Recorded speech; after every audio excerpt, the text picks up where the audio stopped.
সদাচার পরায়ণশীল হয়ে চলছি আমরা, করছি আমরা, আরো সুন্দর করে করতে পারি।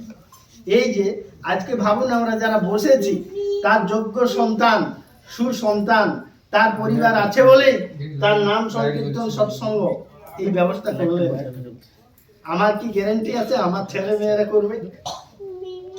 করবে? যদি করে তাহলে সুবোধদয়াল ধামে যাবে, আর যদি করে না তাহলে পুরুষোত্তম ধামে যেতে পারবে না। এটা করার জন্য গাঁওলি কথা, মনে জানে পাপ আর মায়ে জানে বাপ। তোর বাপকে বুঝতে পারবে? আর সোনা চিনে বাড়িয়া আর ভক্ত চিনাই ভগবান। বুঝতে পারছেন? যদি এটা 2 নম্বরই না 3 নম্বরই শোনা বানিয়ার চিন্তা গেল ঘষে দিয়ে বলে দেবে এটা কত মাল আছে, যদি না যান তবে যাবে। আর ভক্ত সঙ্গ যদি না করেন পরম পিতাকে কে চেনাবে? বাসুরদা গ্রামের কেউ রামকৃষ্ণ বুদ্ধ যিশুকে দেখেছে? হাতটা ধরান দিয়ে আর চলে গেছে? কেউ দেখেছে বলতে পারবেন? বাসুরদা কেন এলাকার ভারতবর্ষে সেই দেখেছে। আচার্য মাং বিজানিয়া, ভক্ত সঙ্গ করে। ভক্ত সঙ্গ করলে তখন ভগবানকে চিনিয়ে দেয়। আর ভগবান ভগবান বলে চিৎকার করে ঘুরে বেড়ালে ভগবান পাওয়া যায় না। ভাগবতে লেখা আছে কোথাও ভাগবত পাঠ করে ভগবান পাওয়া যায়? বাবু না, কোথাও নাই। কি করে ভগবান পাওয়া যায়? এই বিষয়টা জানতে গেলে তার কাছেই আসতে হবে। তার কাছে না আসে আজকে স্বাক্ষর বলো আর নিরক্ষর বলো, চলন কি আলাদা আছে? আজ ধর্ম ধর্ম চিৎকার করছে। ধর্মের ডেফিনেশনটা কি?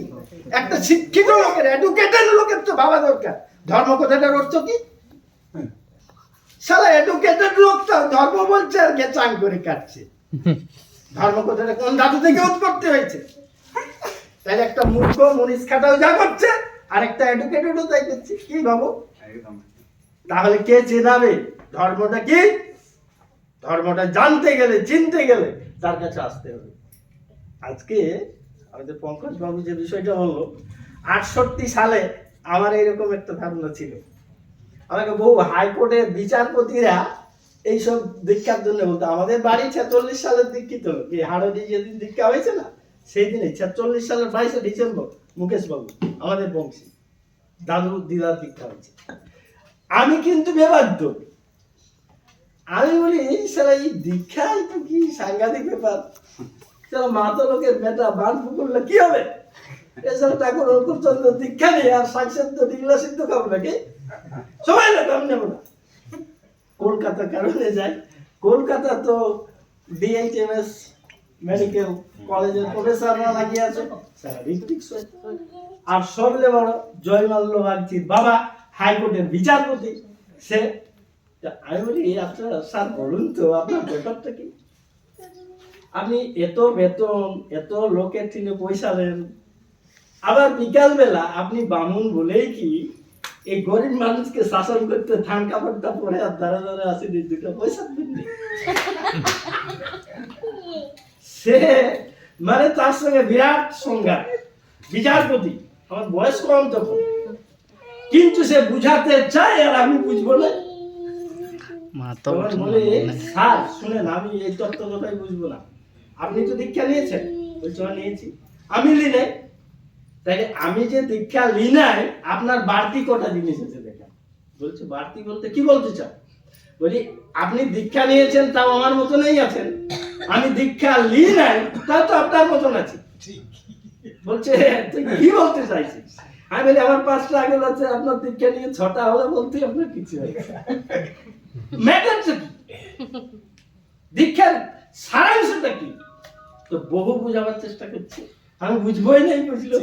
আমি তো বুঝবোই নাই, আমি তো সব শেষে বলছে বলি তারপরে আমি শালা একটু অত বড় মানে কি অত বড় জাহাজ বিচারপতির সঙ্গে আমি কি ফাইট করবো?